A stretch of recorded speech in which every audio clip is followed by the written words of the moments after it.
거친 숨소리가 칠흑 같은 어둠을 갈기갈기 찢어발기고 있었는데 그것은 짐승의 것이 아니라 공포에 질려 이성을 잃은 사람의 단말매 가까웠다. 값비싼 비단으로 지은 도포 자락은 이미 산가시덤불에 걸려 누더기처럼 찢겨 나갔고 곱게 빗어 넘겼던 상투는 풀어 헤쳐져 귀신 산발을 한 꼴이 영락없는 광인이었다. 사내는 무엇인가 쫓기듯 뒤도 돌아보지 않고 산비탈을 구르듯 달렸는데 그의 귓께는 바람 소리 사이로 기이하고도 섬뜩한 방울 소리가 짤랑 짤랑 하며 집요하게 따라붙고 있었다. 발이 나무 뿌리에 걸려 처박히자 사내는 비명조차 지르지 못하고 흙바닥을 기며 뒷걸음질 쳤는데 눈앞에 펼쳐진 것은 그저 바람에 흔들리는 검은 나뭇가지가 만들어낸 그림자뿐이었으나 그는 허공을 향해 잘못했네. 내 다시는 그곳을 쳐다보지도 않겠네. 제발 살려만 주게 하며 미친 듯이 손을 비벼댔다.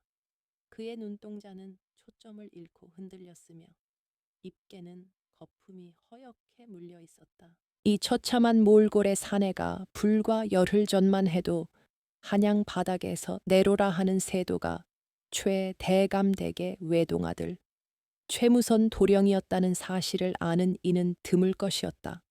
최무선은 본래 타고난 심성이 포악하거나 악독한 자는 아니었으나 권세가의 귀한 자식으로 태어나 오냐오냐 자란 탓에 세상 무서운 줄 모르고 제멋대로 구는 버릇이 몸에 배어 있었다. 한양 기방을 제 집 안방처럼 드나들며 기생들과 어울려 놀고 지나가는 행인이 눈을 마주쳤다는 이유만으로 하인들을 시켜 매질을 하는 등 크고 작은 사고가 끊이지 않자 결국 참다 못한 부친 초의 대감이 그를 한양에서 700리나 떨어진 이 외진 산골 마을 우곡 니우구으로 귀양 아닌 귀양을 보내버린 것이었다. 첩첩산중이라 호랑이가 나온다 해도 이상할 것 없는 이 깡촌에 도착한 첫날부터 무선은 울화통이 터져 미칠 지경이었는데 가져온 술은 바닥을 보이고 말동무해줄 기생 하나 없는 이곳은 그에게 지옥과 다름없었다. 무료함이 극에 달한 사흘째 되던 날 무선은 답답함을 이기지 못하고 하인 득수 하나만을 대동한 채 마을 어귀로 마시를 나갔는데 뜨거운 뙤약볕이 내리쬐는 한낮의 시골길은 개미 새끼 한 마리 보이지 않을 정도로 적막했다. 먼지를 일으키며 터덜터덜 걷던 무선의 눈에 저 멀리 맑은 계곡물이 흐르는 냇가가 들어왔고 그는 더위를 식힐 요량으로 각근을 풀어 헤치며 물가로 다가갔다. 그때였다. 바위 뒤쪽에서 규칙적으로 들려오는 방망이질 소리가 그의 귀를 사로잡았는데 투닥투닥 하는 소리가 마치 어떤 장단에 맞춘 듯 기묘한 리듬을 타고 있었다. 호기심이 동한 무선이 살금살금 발소리를 죽여 바위 너머를 훔쳐보았을 때 그의 눈은 순간 휘둥그레지고 말았으니 그곳에는 이제껏 한양의 화려한 기방에서도 본 적 없는 묘한 분위기의 처녀 하나가 빨래를 하고 있었기 때문이었다. 처녀는 낡고 색이 바랜 무명 저고리를 입고 있었으나 그 너머로 드러난 목선과 팔뚝은 마치 갓 쪄낸 백설기처럼 희고 고와서 흙먼지 날리는 이 시골 구석과는 전혀 어울리지 않는 자태였다. 칠흑같이 검은 머리칼을 아무렇게나 ጧ리 틀어 비녀 대신 나뭇가지로 고정했음에도 불구하고 흘러내린 잔머리가 땀에 젖어 뺨에 달라붙은 모습은 사내의 숨은 욕망을 자극하기에 충분했다.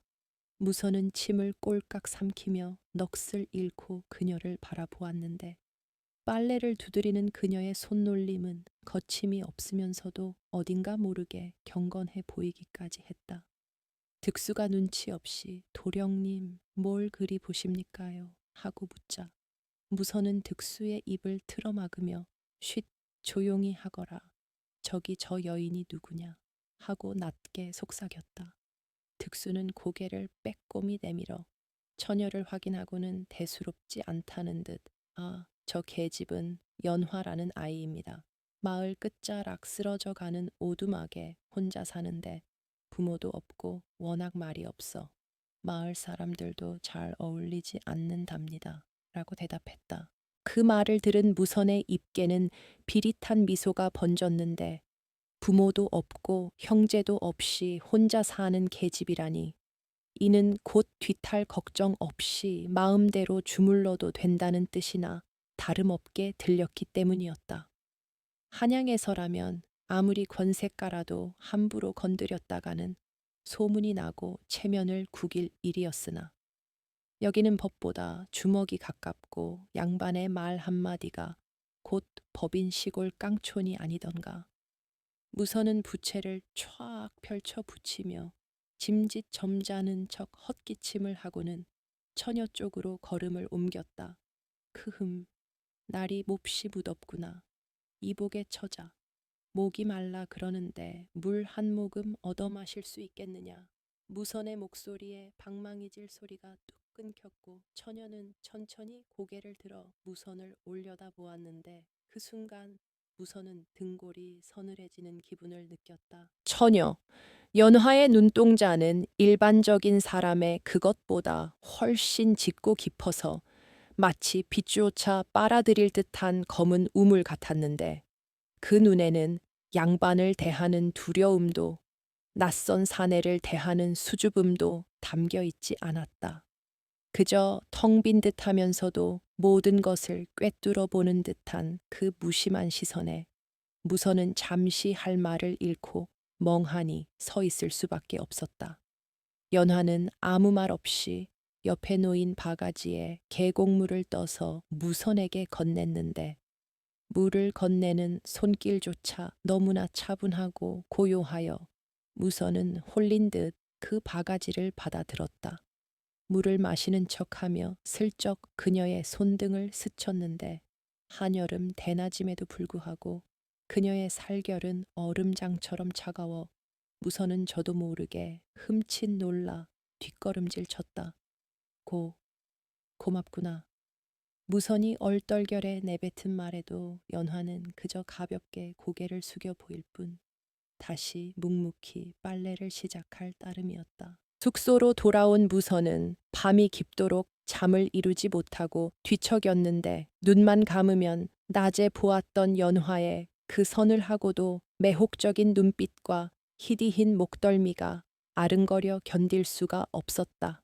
한양 인류 기생들의 교태와 화려한 꾸밈에 질려 있던 그에게 연화의 꾸밈 없는 날것 그대로의 아름다움과 알 수 없는 신비감은 거부할 수 없는 독약과도 같았다.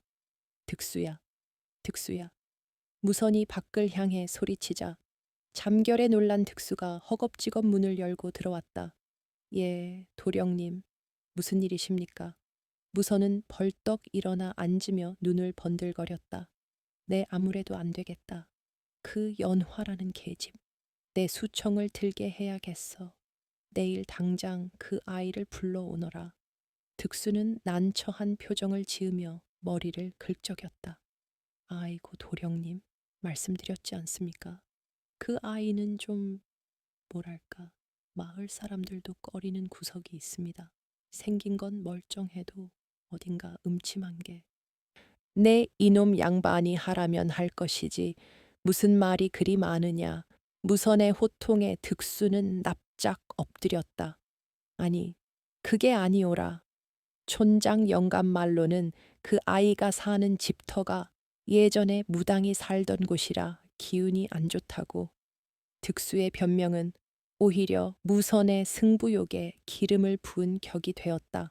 무당터 하하하.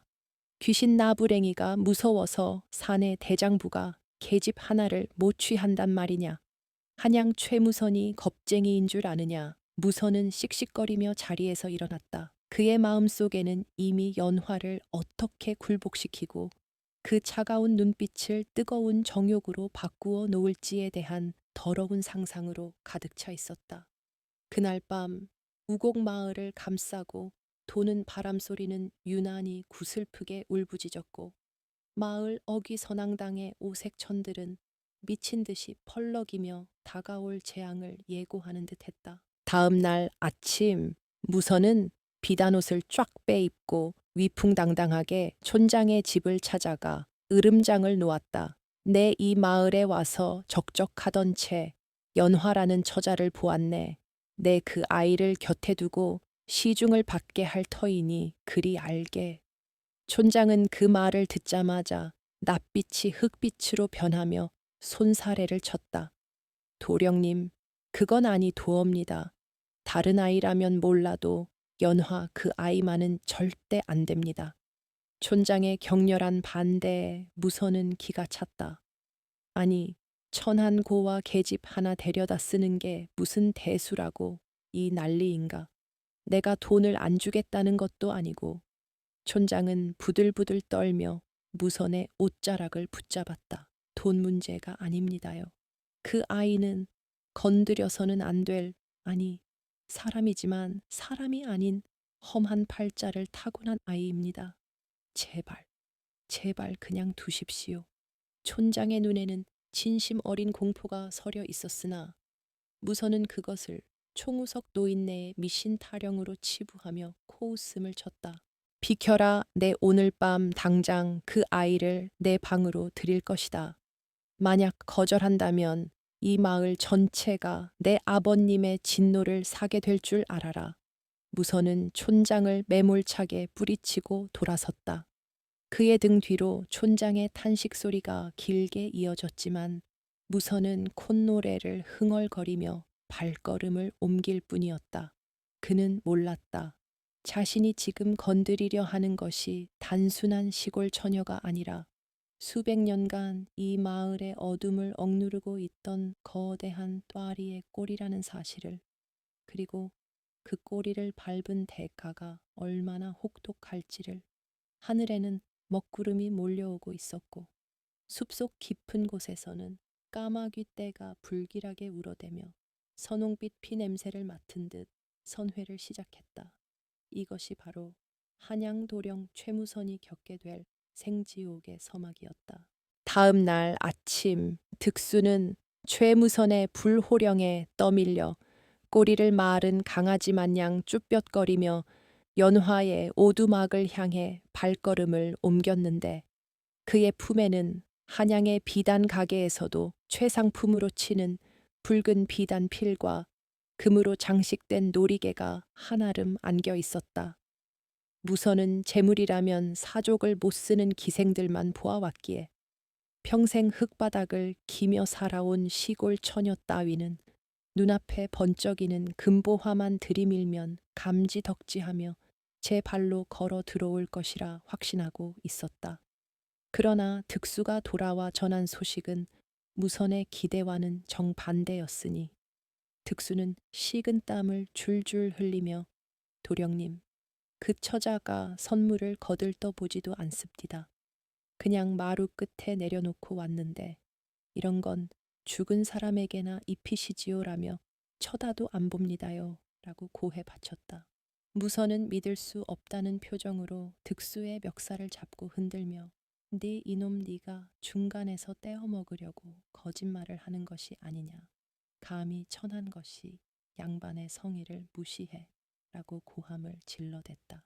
자존심에 씻을 수 없는 상처를 입은 무선은 분기탱천하여 직접 연화를 찾아가 단판을 짓기로 마음먹었는데 그는 하인들을 대동하고 흙먼지를 일으키며 마을 끄트머리 외딴 집으로 성큼성큼 걸어갔다. 낡은 울타리 너머로 보이는 연화는 마당에 멍석을 깔고 약초를 말리고 있었는데 수십 명의 장정들이 우르르 몰려왔음에도 눈길 한 번 주지 않고 묵묵히 손놀림만 계속할 뿐이었다. 무선은 그 태연자약함에 기가 질리면서도 오기가 발동하여 대문을 걷어차며 소리쳤다. 이 요망한 계집아, 내 너를 불쌍히 여겨 거두어 주려 했거늘. 네가 정녕 내 호의를 짓밟고도 무사할 줄 알았느냐. 그제야 연화는 하던 일을 멈추고 천천히 고개를 돌려 무선을 바라보았는데 그녀의 눈빛은 마치 천년 묵은 고목처럼 건조하고 감정이 없어 무선은 순간 말문이 막히고 말았다. 도령님께서는 돌아가십시오.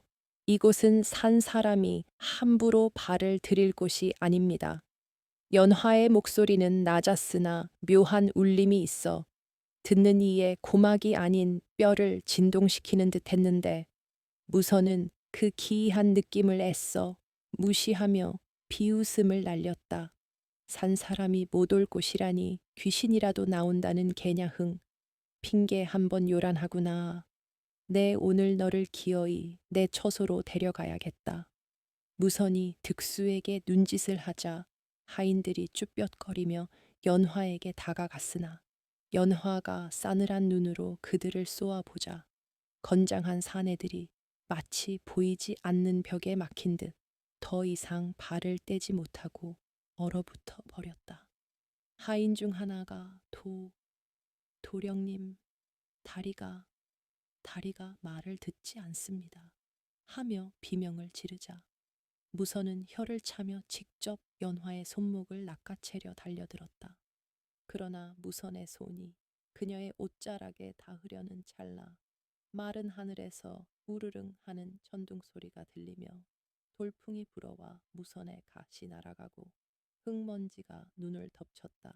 당황한 무선이 뒷걸음질 치며 주저앉자 연화는 여전히 그 자리에 서서 그를 내려다보고 있었는데 그녀의 뒤로 보이는 숲의 나무들이 마치 살아있는 생명체처럼 기괴하게 뒤틀리며 검은 그림자를 들이우고 있었다. 공포와 수치심에 얼굴이 불그락푸르락해진 무선은 두고 보자. 네가 요술을 부리는 무당년이었구나. 내 관에 고발하여 요물로 다스릴 것이다. 라고 악담을 퍼부으며 도망치듯 그 자리를 빠져나왔다. 숙소로 돌아온 무선은 분을 사귀지 못해 술상을 엎어버리고 마을 촌장을 당장 잡아오라며 고래고래 소리를 질렀다. 잠시 후 사색이 되어 끌려온 촌장은 무선의 앞에 무릎을 꿇고 덜덜 떨며 읍소했는데 그의 눈에는 무선에 대한 두려움보다 더 큰 말로 표현할 수 없는 공포가 서려 있었다. 도령님, 제발 고정하십시오. 그 아이, 연화는 건드려서는 안 됩니다. 그 아이는 사람이 아닙니다. 촌장의 말에 무선은 코웃음을 쳤다. 사람이 아니라면 귀신이라도 된다는 말이냐. 대낮에 멀쩡히 돌아다니는 것을 내 두 눈으로 똑똑히 보았거늘 촌장은 주위를 두리번거리며 목소리를 낮추어 속삭였다. 그 아이는 신그릇입니다요. 아주 오래전 이 마을 뒷산에 묻힌 흉측한 것을 누르기 위해 대대로 내려오는 문녀의 핏줄이지요. 그 아이의 몸에는 수백 년 묵은 신령과 원혼들이 갇혀 있습니다. 만약 그 봉인이 풀리면 이 마을은 물론이고 도령님까지 무사하지 못할 것입니다. 무선은 촌장의 말이 총우석의 무지몽매한 미신이라 치부하며 더욱 화를 냈다. 이놈들이 작당을 하고 나를 놀리는구나. 싱그릇 봉인 그따위 헛소리로 나를 겁주어 그 계집을 독차지하려는 속셈이 아니냐. 무선은 촌장을 발로 걷어차며 내쫓아 버렸다. 그러나 밤이 깊어질수록 촌장의 말이 귓가에 맴돌며 묘한 불안감을 조성했으나 무선의 뒤틀린 욕망과 자존심은 그 불안감을 덮어버리고도 남았다. 그는 자신이 한양 최고의 권세가 아들인데 고작 시골 무당년 하나 어찌하지 못해 물러선다면 평생의 조롱거리가 될 것이라 생각했다. 내 기필코 그년의 길을 꺾고 내 발 아래 꿀리고 말리라. 신그릇이건 뭐건 내 품에 안기면 그저 계집일 뿐이다. 무선은 술병을 통째로 들이키며 붉게 충혈된 눈으로 허공을 노려보았다. 그는 정상적인 방법으로는 연화를 취할 수 없음을 깨닫고 비열하고도 위험한 계획을 세우기 시작했다. 달이 없어 사방이 칠흑같이 어두운 금은밤, 마을 사람들이 모두 잠든 틈을 타 그녀의 오두막을 덮치기로 작정한 것이다. 시간은 흘러 마침내 약속된 금음날이 다가왔고 하늘은 별 하나 보이지 않을 정도로 캄캄했다. 무선은 검은 복면을 준비하고 하인들에게 몽둥이를 들게 했는데 득수는 울상을 지으며 무선의 바짓가랑이를 잡고 늘어졌다. 도령님, 제발 다시 생각해 주십시오. 어젯밤 꿈자리가 너무 사납습니다. 소인이 꿈에서 피눈물을 흘리는 여자 귀신을 보았는데 그게 꼭 연화 그 처자 같았습니다요. 무선은 가차 없이 득수의 정강이를 걷어차며 으름장을 놓았다. 시끄럽다. 내 놈이 겁을 먹고 헛것을 본 게야. 오늘 밤 4명을 거역하는 놈은 당장 멍석마리를 시켜 뼈를 추리지 못하게 할 테니 그리 알아라. 무선의 서슬 퍼런 협박에 하인들은 입을 다물 수밖에 없었지만 그들의 손에 들린 몽둥이는 덜덜 떨리고 있었다. 자정이 넘자 마을은 죽은 듯 고요해졌고 개 짖는 소리조차 들리지 않는 적막 속에서 무선 일행은 그림자처럼 움직여 연화의 오두막으로 향했다. 산 입구에 들어서자 공기부터가 달라졌는데 한여름임에도 불구하고 입김이 나올 정도로 서늘한 냉기가 감돌았고 숲속의 나무들은 바람도 없는데 스스스 소리를 내며 마치 그들을 경계하는 듯했다. 무선은 등골이 오싹해지는 것을 느꼈지만 술 기운을 빌려 애써 공포를 억누르며 앞장섰다. 겁먹지 마라. 귀신은 무슨 귀신. 다 사람이 꾸며낸 짓이다. 스스로에게 최면을 걸듯 중얼거리며 걷다 보니 어느새 어둠 속에 웅크리고 있는 연화의 오두막이 눈앞에 나타났다. 오두막은 불이 꺼져 있어 칠흑 같은 어둠 속에 잠겨 있었는데 그 모습이 마치 입을 크게 벌리고 먹이를 기다리는 거대한 짐승의 아가리처럼 보였다. 무선은 숨을 죽이고 울타리를 넘어 마당으로 들어섰다. 돛돌 위에는 연화의 작은 고무신이 가지런히 놓여 있었는데 그 모습이 왠지 모르게 처연하면서도 섬뜩하게 느껴졌다. 무선은 하인들에게 마당을 지키라 손짓하고 침을 꿀꺽 삼키며 방문 앞으로 다가갔다. 문고리를 잡은 손이 미세하게 떨려왔다. 이 문을 열면 기다리고 있는 것이 과연 그가 갈망하던 여인의 따뜻한 품일지 아니면 촌장의 경고대로 감당할 수 없는 재앙일지 알 수 없었으나 이미 시위를 떠난 화살이었다. 무선은 떨리는 손에 힘을 주어 문고리를 잡아당겼고 끼익 하는 소름 끼치는 소리와 함께 낡은 문이 열리며 쿰쿰하고도 비릿한 향 냄새가 훅 끼쳐나왔다. 방 안은 칠흑 같은 어둠이라 아무것도 보이지 않았으나 무선은 본능적으로 방 한가운데 누군가 앉아 있음을 느낄 수 있었다. 어둠에 눈이 익숙해지자 희미한 윤곽이 드러났는데 연화는 잠을 자고 있는 것이 아니라 하얀 소복을 입고 벽을 향해 돌아앉아 머리를 빗고 있었다. 누구냐? 무선이 짐짓 큰 소리로 물었으나 연화는 빗질을 멈추지 않았고 스윽 스윽 하는 빗질 소리만이 적막한 방 안을 가득 채웠다. 무선은 그 기괴한 모습에 압도되어 잠시 멍하니 서 있었으나 곧 정신을 차리고 방 안으로 발을 들여놓았다. 내 너를 보러 왔다.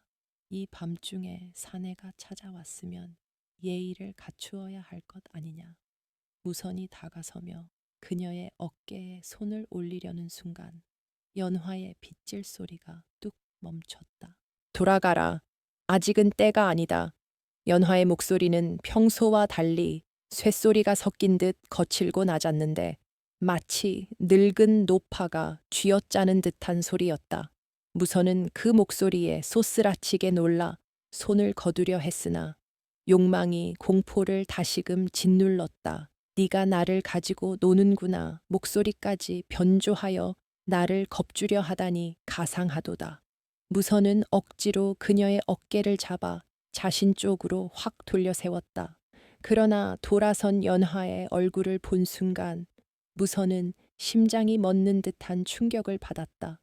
어둠 속에서도 번들거리는 그녀의 두 눈은 흰자위가 없이 검은 동공으로만 가득 차 있었고 입가에는 알 수 없는 검붉은 액체가 흘러내리고 있었다. 그것은 분명 낮에 보았던 아름다운 처녀의 얼굴이 아니었다. 무선이 비명을 지르기도 전에 방 안에 있던 촛불 하나가 저절로 화르륵 타오르며 방 안을 붉게 물들였다. 그러자 방 안 내벽을 가득 채우고 있던 수백 장의 부적들이 일제히 펄럭거리며 소리를 내기 시작했다. 내 이놈, 감히 여기가 어디라고 발을 들여놓느냐. 연화의 입은 움직이지 않았으나 방 안 전체를 울리는 웅장하고도 무시무시한 목소리가 무선의 머릿속을 강타했다. 그것은 한 사람의 목소리가 아니었다. 수십, 수백 명의 원혼이 한꺼번에 절규하는 듯한 그 소리에 무선은 다리에 힘이 풀려 그 자리에 주저앉고 말았다. 문 밖에서 대기하던 하인들은 비명 소리를 듣고 도망친 지 오래였고 이제 이 좁고 어두운 방 안에는 공포에 질린 무선과 서서히 몸을 일으키는 그것만이 남아 있었다. 방 안의 공기는 순식간에 납덩이처럼 무거워져 숨을 쉬는 것조차 버거웠는데 그것은 단순한 공포심 때문이 아니라 보이지 않는 거대한 힘이 공간 자체를 짓누르고 있기 때문이었다. 붉게 타오르던 촛불이 파밭 소리를 내며 검은 연기를 내뿜고 꺼지자 방 안은 다시금 완벽한 어둠 속에 잠겼으나 무선의 눈에는 기이하게도 연화의 형상이 푸르스름한 인광을 띠며 더욱 선명하게 보였다. 그녀는 사람이 아니었다. 헝클어진 머리카락 사이로 드러난 얼굴은 창백하다 못해 투명하여 핏줄이 비쳐 보였고 그 위로 일렁이는 그림자들은 제각기 다른 표정으로 무선을 노려보며 낄낄거리거나 흐느끼고 있었다. 무선은 비명을 지르려 입을 벌렸으나 턱이 덜덜 떨려 으 하는 짐승 같은 신음소리만 새어나올 뿐 목소리가 나오지 않았다. 사지가 마비된 듯 꼼짝도 할 수 없는 상황에서 무선이 할 수 있는 것은 오직 눈동자를 굴려 자신을 집어삼킬 듯 다가오는 그 공포의 실체를 바라보는 것뿐이었다. 어리석은 놈, 내 놈이 제 병을 재촉하는구나. 연화의 입술은 미동도 하지 않았는데 목소리는 방 안의 사방팔방 벽에서 아니 무선의 뱃속 깊은 곳에서 울려 퍼지는 듯했다. 그것은 굵직한 장군의 호령 같기도 했고 아이의 날카로운 비명 같기도 했으며 늙은 노파의 소의 긁는 소리 같기도 한 수많은 목소리가 뒤섞인 불협화음이었다. 무선은 그 소리를 듣는 것만으로도 고막이 터져나갈 듯한 고통을 느꼈고 코끝에는 비릿한 피 냄새와 오래된 무덤에서나 날법한 퀴퀴한 흙 냄새가 진동하여 구역질이 치밀어 올랐다. 연화가 천천히 자리에서 일어나자 그녀의 발목에는 보이지 않는 쇠사슬이 끌리는 듯한 철그럭 철그럭 소리가 났고 방바닥에 깔려 있던 돗자리가 썩어 문드러지듯 검게 변색되어 갔다. 살려주시오. 무선이 젖 먹던 힘을 다해 겨우 내뱉은 한마디였으나 돌아온 것은 서늘한 비웃음뿐이었다. 연화의 껍데기를 쓴 그것은 허공을 밟듯 스르르 다가와 무선의 코앞에 얼굴을 들이밀었다. 그 순간 무선은 보았다. 그녀의 검은 눈동자 안에서 소용돌이치고 있는 지옥의 형상을 수백 년 전 억울하게 죽임당해 목이 잘린 병사들, 기근에 굶어 죽어 서로의 살을 파먹던 아귀들, 그리고 이 마을의 터를 지키다 흉물로 변해버린 산신수호신의 분노가 그 작은 여인의 몸뚱어리 안에 갇혀 아우성치고 있었다. 촌장의 말이 맞았다. 그녀는 평범한 여인이 아니라 이 산골짜기에 서린 모든 재앙과 원한을 봉인해 둔 살아있는 신주단지였던 것이다. 감히 부정한 몸뚱거리와 더러운 욕망으로 신성한 결계를 건드려 내 놈의 그 음탕한 손이 이 아이의 몸에 닿는 순간 수십 년간 공들여 눌어놓은 봉인이 금이 가고 말았다. 귀신의 목소리는 천둥처럼 쩌렁쩌렁하게 울렸다. 무선은 그제야 자신이 무슨 짓을 저질렀는지 깨달았다. 단순히 시골 처녀를 희롱한 것이 아니라 판도라의 상자를 열어버린 것이다. 내 너에게 기회를 주었거늘 돌아가라 경고했거늘 내 놈의 오만함이 화를 불렀다. 그것이 손을 들어 무선의 이마를 향해 뻗자 손가락 끝에서 검은 연기가 피어오르며 날카로운 손톱이 길게 자라났다.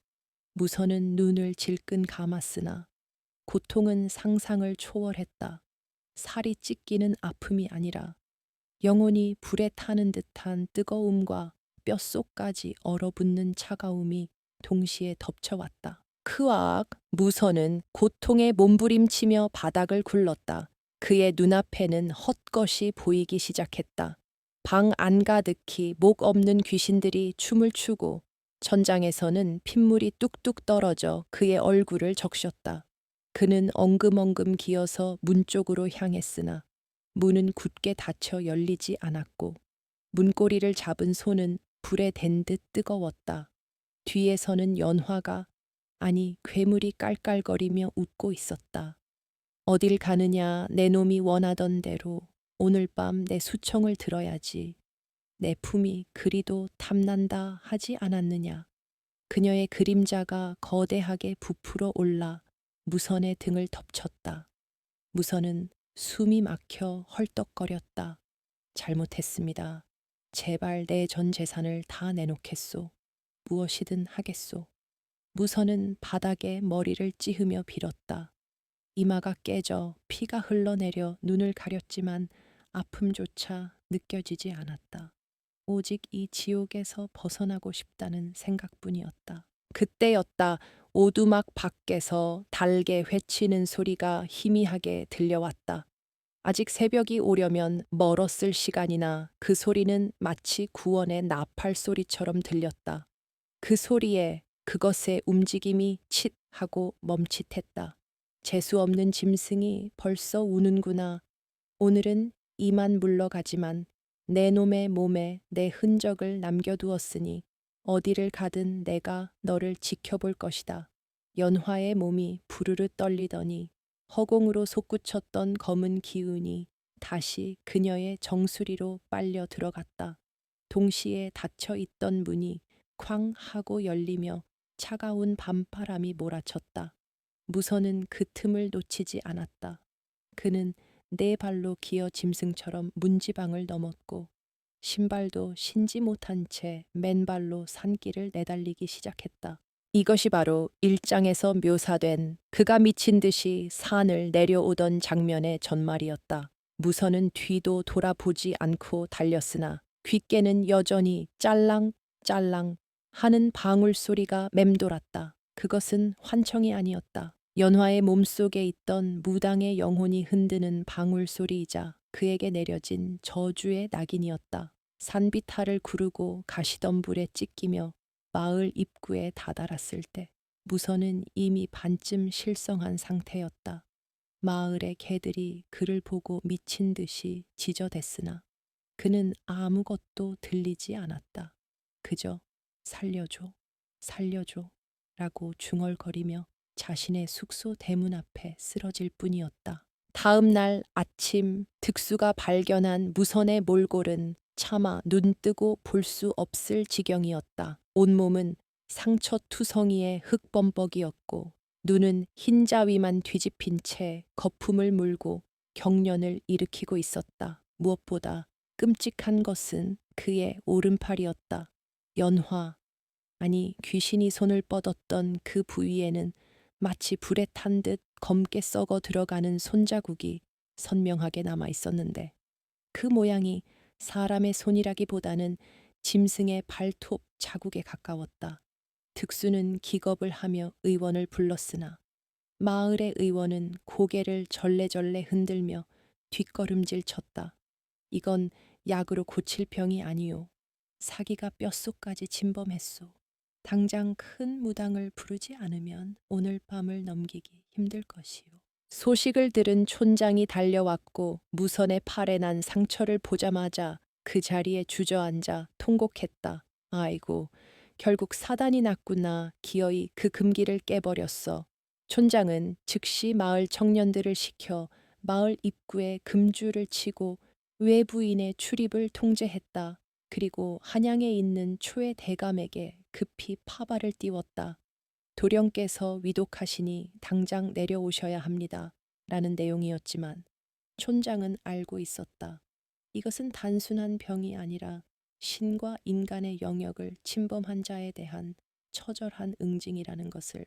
한편 연화의 오두막은 죽은 듯 고요했다.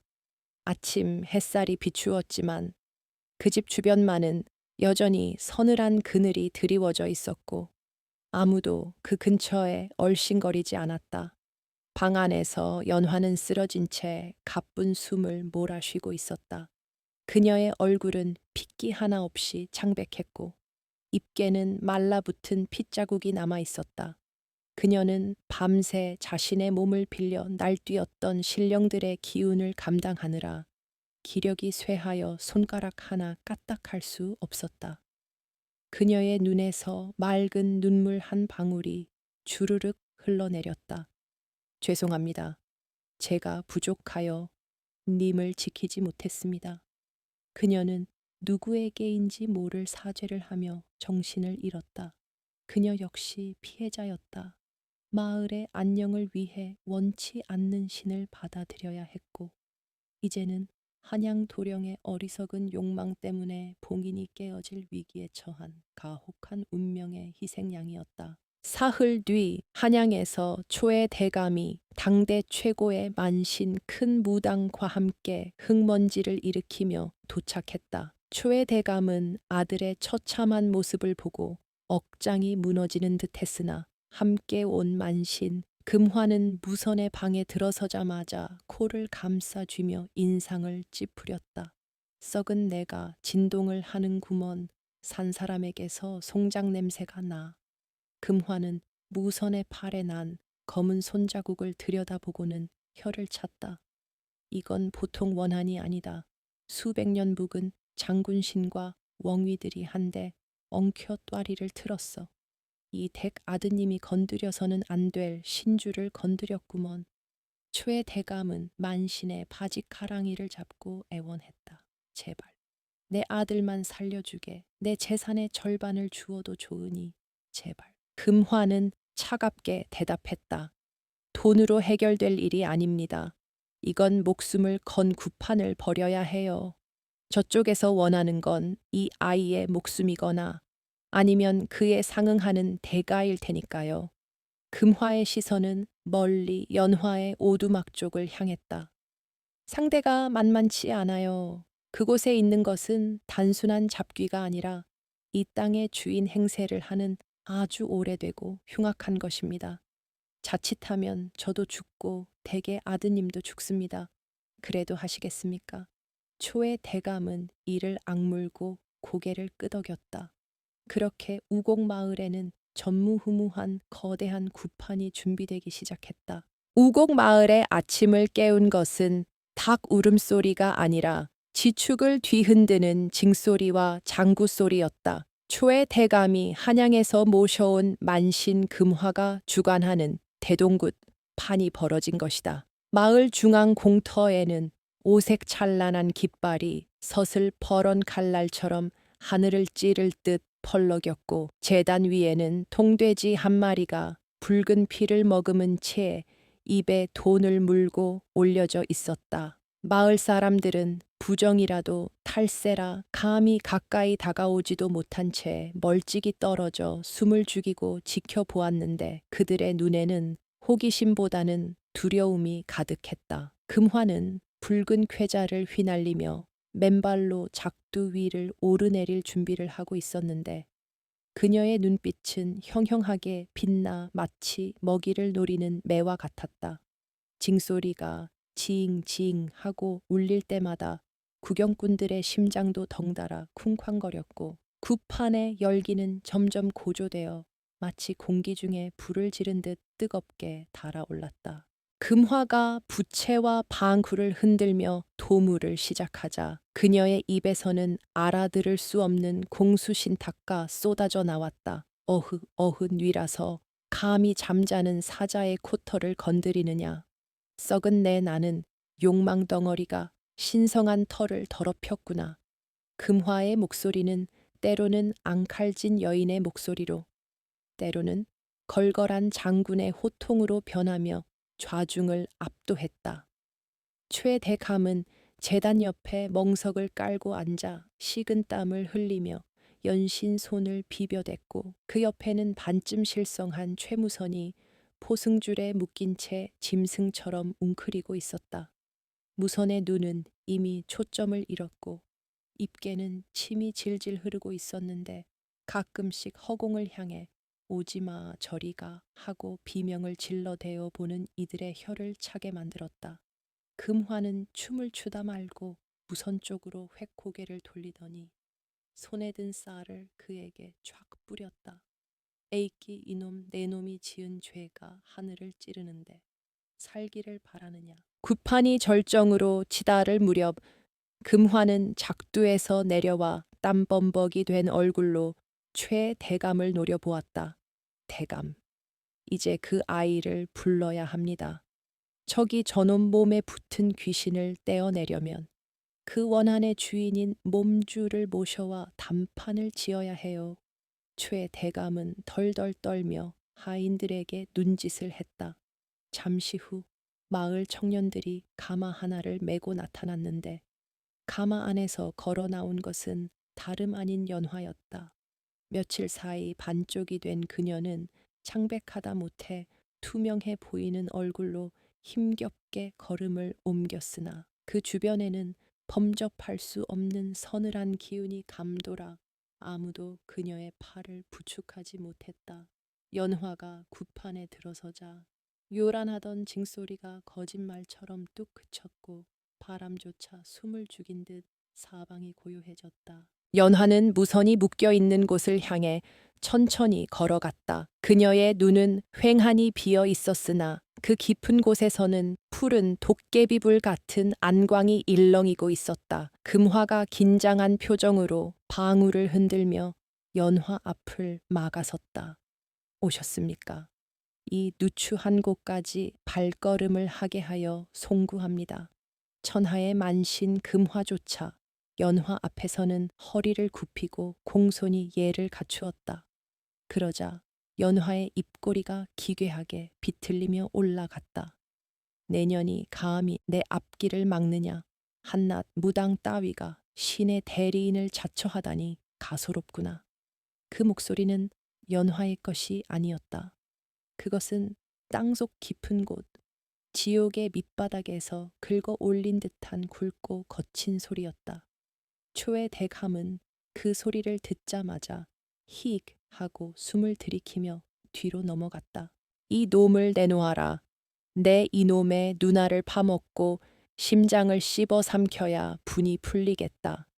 빙의된 연화가 손을 뻗자 보이지 않는 힘에 의해 무선의 몸이 공중으로 붕 떠올랐다가 바닥에 내동댕이 쳐졌다. 크악 무선이 고통에 찬 비명을 질렀다. 금화는 다급하게 부적을 태워 허공에 날리며 소리쳤다. 고정하십시오. 비록 이 자가 죽을 죄를 지었으나 아직 명이 다하지 않았습니다. 부디 노여움을 거두시고 합의를 보시지요. 금화가 필사적으로 굳거리를 하며 신령을 달래려 했으나 연화의 몸을 차지한 존재는 코웃음을 칠 뿐이었다. 합의 내년은 인간의 법도로 나를 묶으려 드느냐. 내 법은 눈에는 눈, 이에는 이다. 이놈이 내 몸을 탐하고 신성한 결계를 깨뜨렸으니 그 대가로 놈의 사지를 찢어 제물로 삼을 것이다. 바람이 거세게 불어 깃발들이 찢어질 듯 펄럭였고 재단 위에 돼지 머리가 굴러 떨어지는 흉조가 발생했다. 공포에 질린 마을 사람들은 하나둘씩 도망치기 시작했고 구파는 아수라장이 되었다. 최 대감은 무릎으로 기어가 연화의 발치에 머리를 찧었다. 신령님, 제발 살려주십시오. 제 아들이 철이 없어 그리했습니다. 제 전 재산을 다 바치겠습니다. 이 마을에 금으로 된 사당을 지어 올리겠습니다.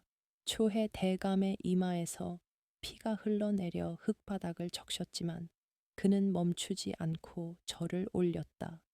빙의된 연화는 차가운 눈으로 그 모습을 내려다 보았다. 재물금 사당 하하하. 인간들의 탐욕은 끝이 없구나.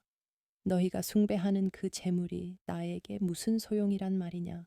나는 썩은 고기보다 못한 너희들의 그 더러운 마음이 역겨울 뿐이다. 그때 금화가 결단을 내린 듯 입술을 깨물고 작두 위로 다시 뛰어올랐다. 그녀는 자신의 팔을 칼로 그어 피를 내어 뿌리며 소리쳤다. 그렇다면 내 피로 값을 치르겠습니다. 만신의 피는 부정을 씻어내고 신을 달래는 힘이 있으니 이 피를 보시고 제발 노여움을 푸소서. 붉은 선혈이 허공에 뿌려지자 연화의 움직임이 잠시 주춤했다. 그 틈을 타 금화는 무선의 가슴팍에 붉은 팥을 한 줌 던지며 주문을 외웠다. 옴급급 여율령 사악한 기운은 물러가고 본래의 자리로 돌아가라. 팽팽한 기싸움이 이어졌다. 금화의 영역과 연화 몸속의 신령의 힘이 허공에서 충돌하며 파지직하는 소리와 함께 불꽃이 튀었다. 무선은 두 힘 사이에서 고통에 몸부림치며 개거품을 물었다. 한참의 대치 끝에 연화의 몸이 부르르 떨리며 한풀 꺾인 듯한 기색을 보였다. 신령은 금화의 희생과 최대감의 진심 어린 어쩌면 공포에 질린 참회를 보고 잠시 망설이는 듯했다. 좋다. 내년에 정성이 갸륵하여 목숨만은 살려주마. 허나 죄 지은 자가 아무런 대가 없이 풀려나는 법은 없다. 빙의된 연화가 무선에게 다가가더니 그의 얼굴을 감싸 쥐었다. 손가락이 무선의 오른쪽 눈 부근을 스치고 지나갔다. 너는 세상의 껍데기만 보고 함부로 탐했으니 이제 그 한쪽 눈으로는 영원히 어둠만을 보게 될 것이다. 남은 한 눈으로 평생 내 죄를 참회하며 살아라. 무선이 으악 하는 끔찍한 비명을 지르며 두 손으로 눈을 감싸 쥐었다. 손가락 사이로 검붉은 피가 주르륵 흘러내렸다. 그리고 너희 인간들은 명심해라. 이 땅은 너희 것이 아니다. 우리는 잠시 물러가지만 언제든 너희의 오만함이 하늘을 찌를 때 다시 돌아올 것이다. 그 말을 마지막으로 연화의 몸에서 검은 연기가 빠져나와 뒷산 쪽으로 흩어졌다. 연화는 실이 끊어진 인형처럼 털썩 쓰러졌다. 구파는 순식간에 정적에 휩싸였다.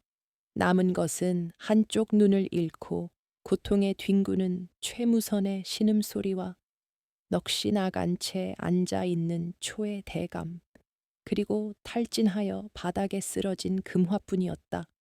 하늘을 뒤덮었던 먹구름이 서서히 걷히고 있었으나 그 빛은 더 이상 따스하지 않았고 마치 심판이 끝난 후의 잔해를 비추듯 서글프게 느껴졌다. 금화는 힘겹게 몸을 일으켜 쓰러진 연화에게 다가갔다. 다행히 숨은 붙어 있었으나 그녀의 기운은 촛불처럼 위태로웠다. 가엾은 아이, 평생 짊어질 짐이 너무도 무겁구나. 금화는 자신의 겉옷을 벗어 연화에게 덮어주었다. 초의 대감은 피투성이가 된 아들을 부둥켜 안고 오열했다. 무선아, 무선아. 그러나 무선은 이미 정신을 놓은 상태였다. 그의 잃어버린 한쪽 눈은 그가 저지른 죄의 징표이자 평생 지워지지 않을 낙인이 되어버렸다. 마을 사람들은 그 참혹한 광경을 보며 누구도 입을 열지 못했다. 그들은 뼈저리게 깨달았다. 권력도, 돈도, 양반이라는 신분도 분노한 신령 앞에서는 아무런 힘도 쓰지 못하는 지푸라기에 불과하다는 것을. 그날 밤 우곡 마을에는 비가 내렸다. 빗물은 구판에 뿌려진 피와 재물들을 씻어내렸지만 사람들의 마음속에 새겨진 공포와 경외심은 씻어내지 못했다. 초의 대감은 다음 날 날이 밝자마자 아들을 데리고 한양으로 떠날 채비를 했다. 거창하게 내려왔던 행차와는 달리 돌아가는 길은 초라하고 비참하기 그지없었다. 감에 실려가는 최무선은 더 이상 예전에 위풍당당하던 도령이 아니었다. 그는 한쪽 눈에 붕대를 감은 채 덜컹거리는 가마 안에서 공포에 질려 몸을 떨고 있었다. 득수는 도망치듯 마을을 빠져나가며 뒤를 돌아보았는데 멀리 언덕 위에서 누군가가 그들을 지켜보고 있는 것 같았다. 하얀 소복을 입은 여인, 연화였다. 그녀는 비를 맞으며 묵묵히 그들의 뒷모습을 응시하고 있었고 그녀의 옆에는 희미한 그림자 하나가 더 서 있는 듯했다. 세월은 유수와 같아 어느덧 10년이라는 시간이 훌쩍 흘렀다. 우곡 마을을 뒤흔들었던 그 참혹한 구판의 기억도 흐르는 물에 씻겨 내려간 듯 마을은 예전의 평온을 되찾았다. 계절이 바뀌어 산천은 몇 번이나 옷을 갈아입었고 당시 피비린내에 진동하던 굿당 터에는 이름 모를 들꽃들이 만발하여 그때의 공포를 덮어주고 있었다. 그러나 사람들의 입에서 입으로 전해지는 이야기까지 사라진 것은 아니어서 마을 노인들은 늦은 밤 사랑방에 모이면 곰방대를 두드리며 함부로 건드려서는 안 될 것이 있다는 말을 후대에게 귀에 못이 박히도록 가르치곤 했다. 한양 도성 안 북촌의 깊숙한 곳에 자리 잡은 초의 대감댁은 10년 전과는 사뭇 다른 분위기에 휩싸여 있었다. 과거에는 드나드는 객식구들로 문턱이 닳고 호탕한 웃음소리가 끊이지 않던 권세가였으나 지금은 절간처럼 고요하고 엄숙한 기운만이 감돌았다. 사랑차의 툇마루에는 한 사내가 지팡이에 의지한 채 앉아 떨어지는 낙엽을 물끄러미 바라보고 있었는데 그가 바로 10년 전 우곡마을에서 한쪽 눈을 잃고 돌아온 최무선이었다. 30 중반의 나이가 되었지만 그의 얼굴에는 50줄에 들어선 노인과도 같은 깊은 주름과 회한이 서려 있었다. 그는 오른쪽 눈 부위에 검은 안대를 하고 있었는데 비가 오거나 날이 굳은 날이면 텅 빈 눈구멍이 불에 댄 듯 욱신거려 밤잠을 설치곤 했다. 그것은 단순한 통증이 아니라 그날 밤 그가 범했던 오만함과 죄악을 잊지 말라는 신령의 준엄한 꾸짖음과도 같았다. 무선은 한양으로 돌아온 직후 며칠을 고열에 시달리며 생사를 오갔다. 꿈속에서 그는 끊임없이 쫓기고 찢기며 지옥을 경험했고 깨어난 후에는 완전히 다른 사람이 되어 있었다. 기방을 드나들며 흥청망청하던 방탕아는 온데간데 없고 술은 입에도 대지 않으며 하루 종일 서재에 틀어박혀 불경을 읽거나 마당을 쓰는 하인들을 돕는 기이한 은둔자가 된 것이다.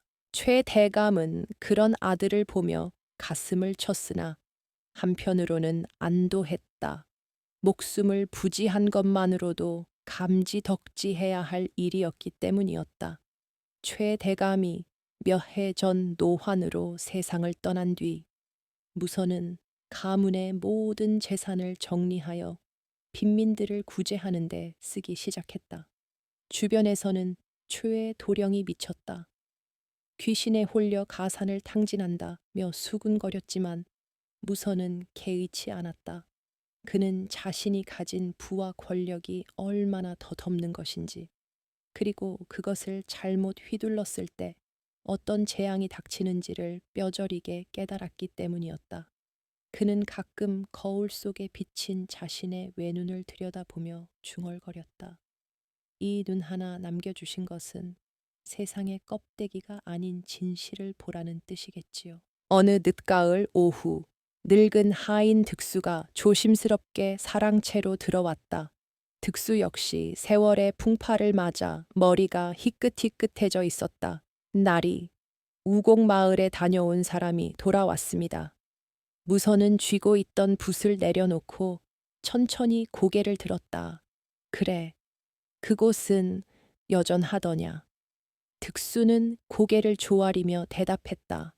예, 날이. 마을은 태평성대라 합니다.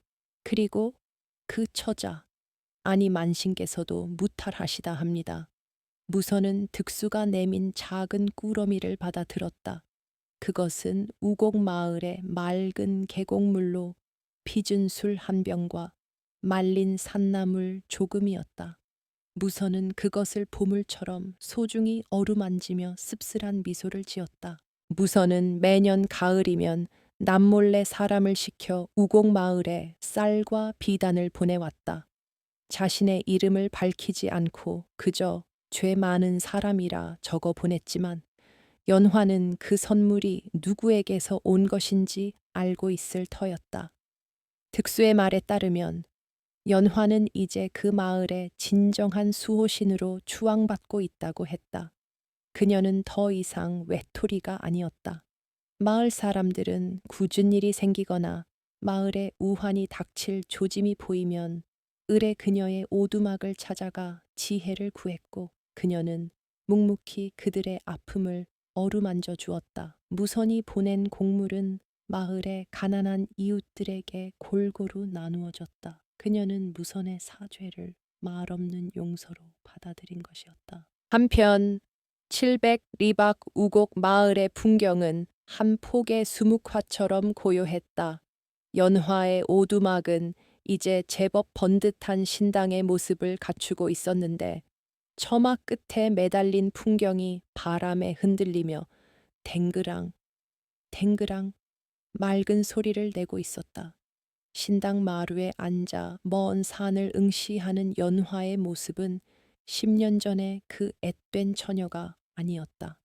그녀의 눈빛은 깊은 호수처럼 잔잔했으나 그 안에는 범접할 수 없는 위엄과 서기가 서려 있어 보는 이로 하여금 저절로 고개를 숙이게 만들었다. 그녀는 이제 인간의 감정에 휘둘리지 않는 반인반신 반렘반 신의 경지에 이른 듯했다. 연화는 무선이 보낸 술병을 뜯어 작은 잔에 따랐다. 그리고 허공에 술을 뿌리며 나직이 읊조렸다. 업보는 씻겨 나갔고 원한도 이제는 옅어졌구나. 부디 남은 생은 마음의 짐을 내려놓고 편안하시길. 그녀의 목소리는 바람을 타고 멀리 한양 땅까지 전해질 듯 그윽했다. 그녀는 알고 있었다.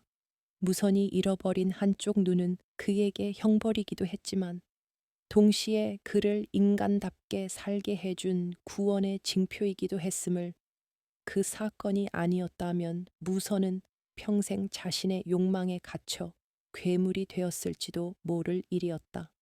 신령은 그에게서 눈을 가져가는 대신 참된 마음의 눈을 뜨게 해준 것이었다. 그날 밤 우곡 마을에는 보름달이 휘영청 밝게 떴다. 연화는 하얀 소복을 입고 냇가로 나갔다. 10년 전 무선이 그녀를 처음 훔쳐보았던 바로 그 자리였다. 그녀는 흐르는 물에 손을 담갔다. 차가운 물살이 손가락 사이로 빠져나가는 느낌이 선명했다. 물 위로 비친 그녀의 얼굴 옆에는 희미하게나마 그녀를 지키는 신장 귀신 장군의 그림자가 어른거렸다. 그녀는 이제 자신의 운명을 원망하지 않았다. 신의 그릇으로 산다는 것, 세상의 모든 어둠과 고통을 몸으로 받아내야 하는 그 가혹한 운명을 그녀는 숙명으로 받아들이고 있었다. 그녀가 있기에 마을은 평온했고 사람들은 두 다리 뻗고 잠들 수 있었다. 그것이 그녀가 존재하는 이유였다. 한양의 무선 역시 창문을 열고 달을 올려다보고 있었다. 10년 전 그 끔찍했던 밤, 자신을 죽일 듯 노려보던 붉은 눈동자는 이제 기억 속에서 희미해지고 대신 달빛처럼 차갑고도 서글픈 연화의 눈빛만이 가슴에 남아 있었다. 그는 조용히 눈을 감고 두 손을 모았다.